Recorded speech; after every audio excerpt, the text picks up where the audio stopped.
What's up, everybody? Welcome to episode 29 of Value Town. I'm your host, ChanManV. Joining me today is Mr. Trump here, as always. What's up, Trump? Holla. Holla! Holla if you hear him. And then we got a first time guest. He's actually in Korea right now, so that's why we don't have a webcam going here. But it's Kitkatz, who recently joined Team Curse, or Curse Gaming. What's going on, Kitkatz? Much man, what up, son? Yeah, yeah. So lots to talk about today, guys. So a new Warrior card got announced, I guess, what, an hour ago or something, maybe a couple hours ago. I didn't even know that was going to be happening today. So we'll definitely be talking about that. We'll talk about the Unleash the Hounds nerf. We'll talk about you joining Curse, just the whole team situation, and then we'll follow it up with talking about your Warrior deck, the Warrior deck that you've been making famous recently, and it's been owning the ladder and actually helped me own some ladder last season too. So Yay. should be some good stuff. And then at the end, guys, we'll be taking some questions from you, the viewers, as always. Post them in the Reddit thread right here. Going to be linking it, and we'll take the most popular ones. So upvote the questions that you like, and also post your own questions so that we can try to get to it. But okay, let's kick things off by talking about let's talk about your team situation, Kitkatz. So congrats on joining Curse Gaming. You and Dark Wanix, I think, recently joined Curse, and yeah, talk to me about I guess leaving Clarity and joining Curse and all that good stuff. All right. Well, leaving Clarity was like really hard for me at first because so many of my friends were on it, and like I'd really developed a relationship with them. Mm-hmm. We've been through so much, but after meeting Dark in Berlin for ESGN Fight Night, like we like really developed a connection. Like in that we really respect each other's play, Mm-hmm. and that kind of like sowed the seeds of what would eventually become like the selling point of Curse is like just the skill of the players that they were like after and Mm-hmm. eventually signed, with Savages being like the most incredible.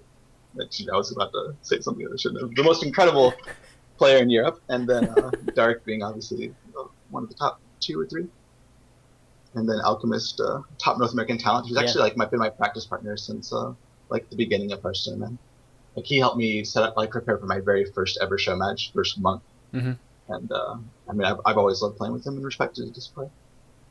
Yeah, really powerful lineup you guys are building there, and I wasn't sure that they were going to be building it so fast, but oh, what happened there? Actually, I think Skype just kind of went nuts there. Give me a second, guys. Let's get this going again. Be right back, guys. Skype just died there.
All right, guys, we're back. Sorry about that. Skype just kind of went a little nuts on me, so we're back. But Kitkatz, you were talking about I guess the team, and I was just mentioning that it's a really strong lineup. I mean, four guys that wasn't expecting Curse to actually build the team so quickly, but I guess within about 3 months now, we're up to 4 players.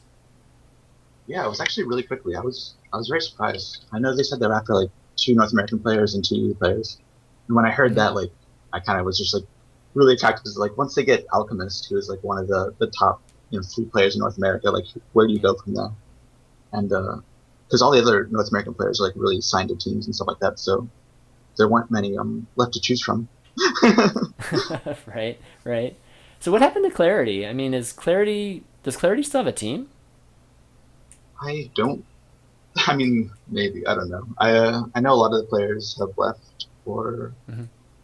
are about to leave because there was just kind of like the team owner. I think he had like a lot of family issues come up, and so like he really had to focus on that. And, Oh, I he see. just didn't have as much time to devote to the team. Gotcha.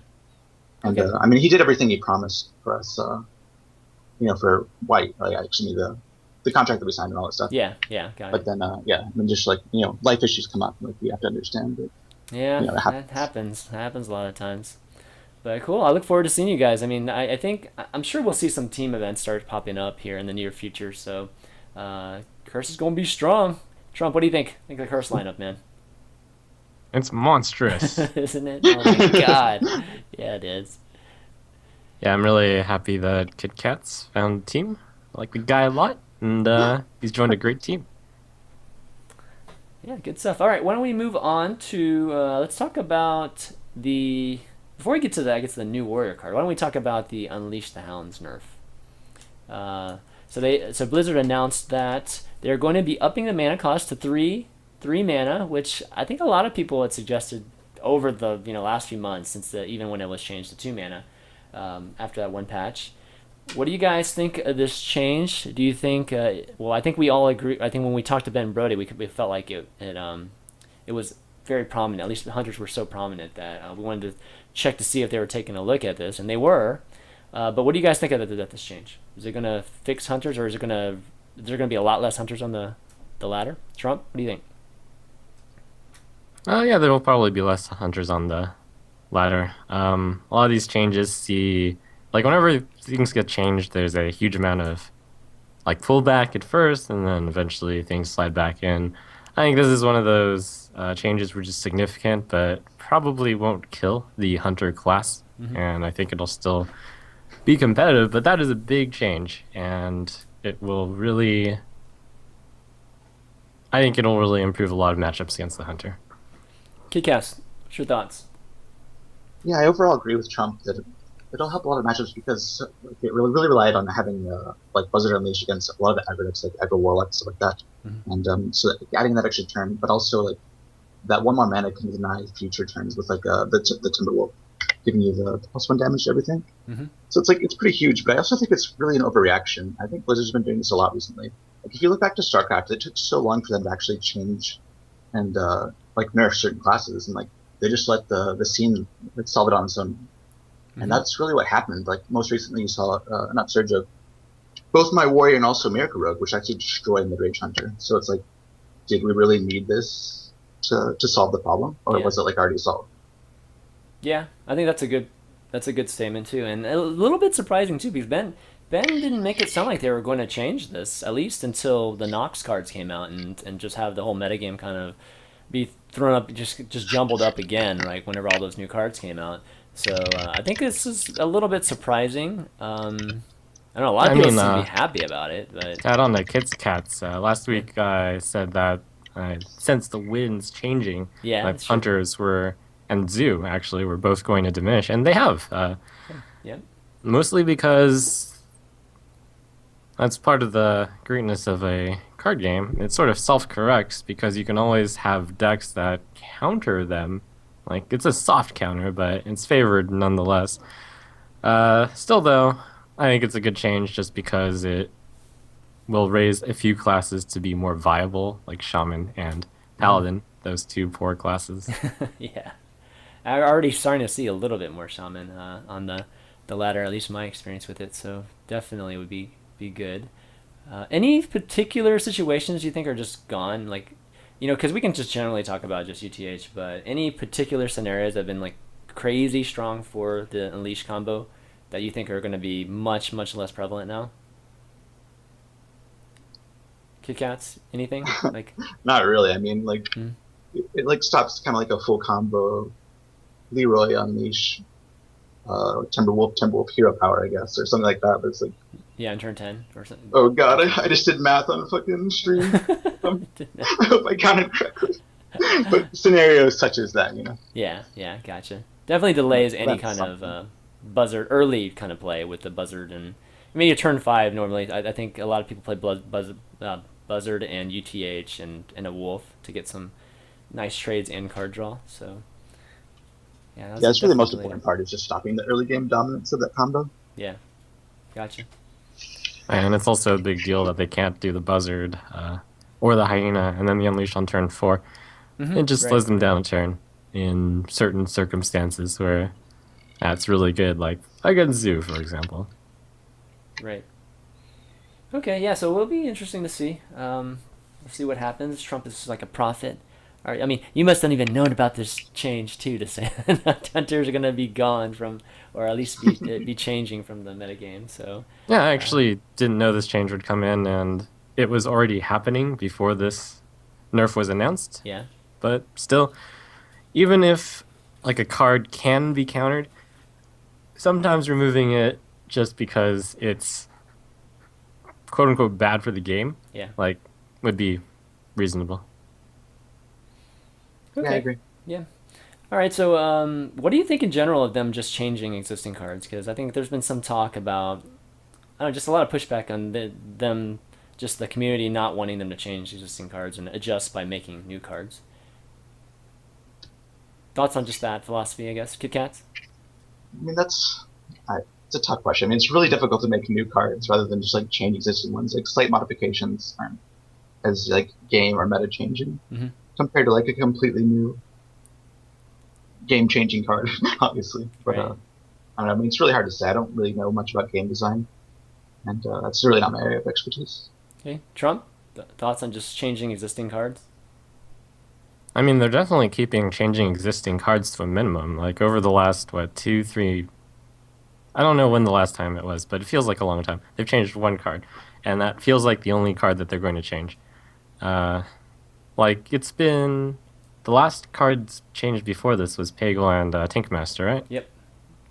Alright, yeah, so it's been a long time. Yeah. And I doubt that... I get the feeling that no card is going to get... Well, I should say maybe Gadgetzan Auctioneer. But I get the feeling that not many cards will get changed. And let's see. Yeah, they're just generally going to switch up the metagame by adding new cards, and I think that's a good philosophy. Yeah, I mean, I think correcting cards, I think having the ability, or having the leeway, or having the community accept the fact that cards will be changed is a good thing. I mean, if something's broken, we should fix it, right? Regardless of adding it or just changing the existing text or stats or whatever. So I don't know, I'm definitely not that against them changing existing cards. Okay, let's move on, guys, to the new warrior card, which was announced again just about couple hours ago. And for those of you who haven't seen it yet, let me show it to you guys. It's the number one thing on Reddit right now in the Hearthstone. Wow, so shiny and new. So shiny and new. Here we go. Okay, let me bring it up here. Oops. And there it is. It's called Death's Bite, and it's a warrior class card, and it's, you can just see the stats right here. I mean, death rattle 1 damage to all minions, so it's basically a whirlwind after it dies. First thoughts on this card, Kitkatz, Mr. Warrior here. I think it's a really interesting card. Like, it gives something that warriors didn't really have before, which is an answer to things like Chill and Yeti or the 5 toughness guys. But that also like can proc other things. Like, for example, you can actually set up turns ahead of time where you place the weapon, hit something the first turn, the next turn you drop like Acolyte and Armor Smith, and then like you gain so much tempo from the double weapon, but also like the card draw and the armor and stuff like that. Like, it's so synergistic with all the warrior cards. But also, like, you can set up really sick late game cards, like on turn 9, or excuse me, turn 8, play the weapon, turn 9 Alex draws, then your turn 10 is Gromosh, break the second charge of the weapon, and it just whirlwinds everything. Then you can like execute and shield slam, something like that. Like you can clear so much, and it just like opens up a lot of opportunities for you to where like maybe Cruel Taskmaster isn't even really necessary anymore because of the card. Yeah, Trump, what are your first thoughts on this? Well, my first thoughts is this is a fair card. So they've got the 2-mana weapon, Fiery War Axe. They got the 5-mana weapon, the Arcanine Reaper, and this one's just in the middle. It's got the extra synergy, like Whirlwind happens to be surprisingly good for Warrior, and it's a good, elegant design. It seems pretty much as fair as you can get, while still being somewhat cool. Yeah, it's man, can you imagine how many weapons can a warrior have now? If they were to make an arms, if they were making an arms warrior, they can have what, 7 weapons now? Wow, that'd be crazy if somebody could make that work. Chat's ready, man. Reynad's gonna bust this one out, dude. Exactly, right. We have to rename it instead of to like fucking Weapon Warrior or something. I don't even know. But it's like really cool because it deals with all the things that were really difficult to deal with before. Like Harvest Golem was a really annoying card for Warrior because it just takes so much to get rid of it. And I mean, it's just gives it everything that a Warrior needs. I don't know if it'll answer it. Yeah, it depends on when the damage comes out, right? You don't. I mean, by turn 4, like you've already used 1 charge, right? I mean, on turn 4, you use the first charge. But I should say that if you kill a Harvest Golem with it, it won't kill the damaged Golem. But that's pretty much all I'm saying. Yeah, he's just which death rattle happens first type of thing, right? Or yeah, similar to the situation where if you run a Harvest Golem into an Abomination, then the Abomination doesn't blow up the damaged Golem. Yeah. So. Yeah, the second charge, but first charge is the. Yeah, for sure. It's a cool one. That'll be, of course, I think a lot of people will be experimenting with those different situations. But yeah, I mean, it fixes a lot of situations for the Warrior. Even Karen's always been a problematic minion against the Warrior too, and this at least removes one of the, just Karen or Bane, whichever one you want to use it for. So definitely really good. How does it measure up against the Druid and the Paladin class cards so far, you guys think? Trump? Okay, well, this card is more of an all-around good card. You could just toss one of the copies into your Control Warrior deck right now, and it just pretty much be an overall good card. Unlike the Druid card, which is specifically anti-big card, and the Paladin card, which is specifically put it into a rushy Paladin deck. In particular, I think this card will be quite strong in Arena, pretty much always. Although I still think Fiery War Axe is better, for what it's worth, in Arena. Yeah. Yeah, I mean, that was excellent analysis by Trump. I can't really add anything to that. Okay, yeah, so anyways, really excited to see how this card's going to be working out in the meta. And we still have, 6 more class cards, I guess they'll be announcing in the next, I'm guessing, maybe 6 weeks. So maybe 6 weeks until the launch of Nox. That's my guess. I'm just guessing just based on how they're releasing these. So really excited to see what the rest of them are going to be. All right, let's move on to some more Warrior talk. And let's talk about your Warrior deck, Kitkatz. It's this is the kind of stuff that I love. It's deck building, like changing and adjusting current decks to the changes in the meta. And this is really what this deck was all about when I designed it.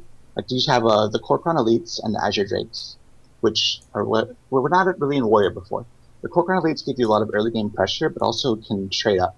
Not trade up, actually trade down really well.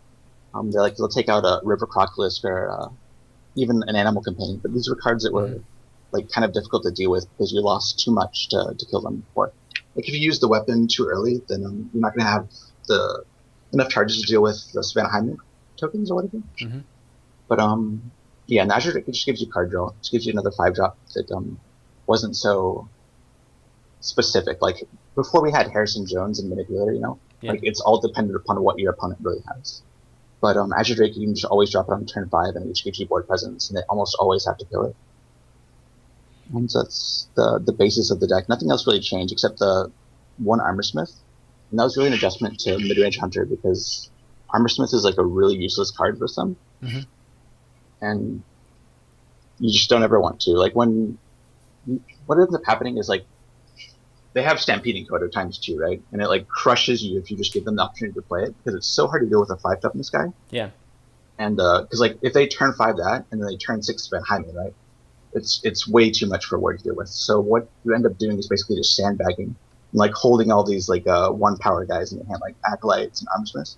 And you save them until later to where you can Whirlwind or Taskmaster them, and not get blown out by the Stampeding Coda. And basically you just force them to either not get value off the Coda, or play a high main onto an empty board, Right. which is not very difficult to deal with anymore because of the cleave and stuff like that.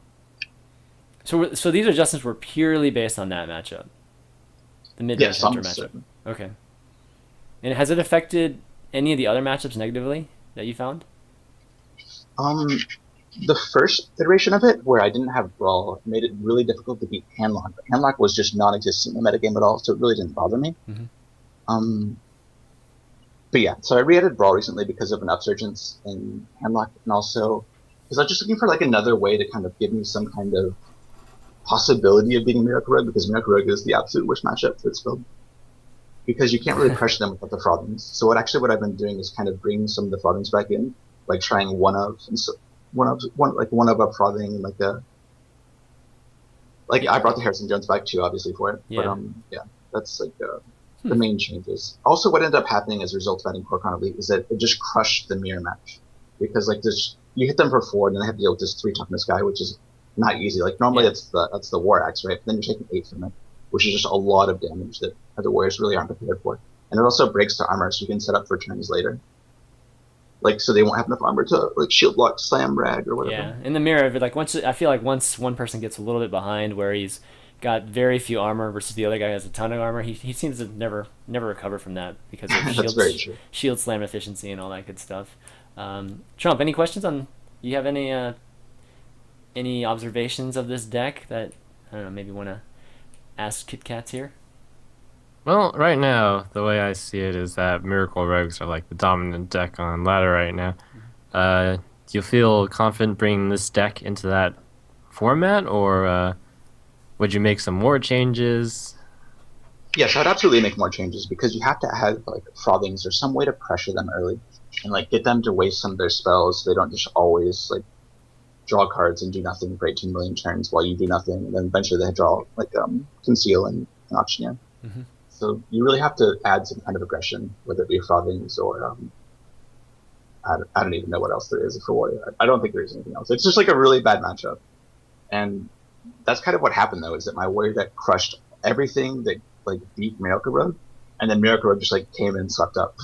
So it was really nice. That's the metagame adjusting for you. So how often does Brawl end up being used against Gadget Zan for you? Oh my god, it's like 80% of the time. Let me just tell you guys a little secret, right? Armorsmith never, ever, ever loses Brawl. You just gotta put your faith in that guy. He just always wins, man. Trust. That's why you had to keep one of them, right? Yeah. Good stuff. That's the essence of Warrior. And yeah. Out of all the cards remaining, which one is the next one up for cutting? You know, maybe replacing with another card, like Frothing, like you were saying. That is a good question. Most likely Cleave, because Cleave isn't really that great anymore, because the decks that are dominant in metagame already beat aggro lock, right? So that was one of the matchups that you kind of needed it for. And also Sunshine Hunter is getting crushed out of the metagame too, so Cleave is kind of losing its purpose, really. And so you'd most likely remove like a Cleave out of Frothing, and that gives you some form of early game. And then if you needed more, you might be able to remove probably just Brawl again. It depends on like whether or not Handlocks becomes huge, because I know there's like a huge upsurge in them recently. But I mean, it really depends. So Brawl. By the way, what is this? What is this Fabled deck that beats Miracle Rogue? A Fabled deck that beats Fabled deck. Wow. Handlock does really well against Miracle Rogue. Aggro Hunter does sufficiently well. Trap Hunter does well. Yeah, ChanManV was saying that Trap Hunter does really well. That's about it. Yeah, I don't think that that Ramp actually beats Miracle. I know people say that, but I think that if you mulligan correctly and like look for auctioneers and stuff like that, it's like not really that bad of a matchup. and that's just, like favorable for Miracle Rogue. Miracle Rogue's busted. All right, I'm gonna come out and say it. Conceal is stupid. Like, I don't know. They auctioneer and conceal, and then their turn is literally kill everything you have, draw infinity cards, and like hit you for 8 or something with this auctioneer, right? And then your turn has to be just answering the auctioneer because it takes so much mana to kill a 4 toughness guy, right? And Yeah. and then they just like get to spam the board again the next turn. So it's like, I don't know, it's like really poor design, and there's so few classes that are actually able to uncover it, you know? Yeah, I mean, it has a lot of attributes of, just some of the things that we've been seeing with UT, just Unleash the Hounds in the past and now, just with card drawing ability, recycling. I mean, that's where the power is, right? Just being able to outdraw your opponent and just give you so much power in your hand, more so than just killing them in one turn. Yeah. And yeah, it would kind of follow suit if they were thinking about changing this too. I think. I don't know, Trump. What do you think about Miracle Rogue right now?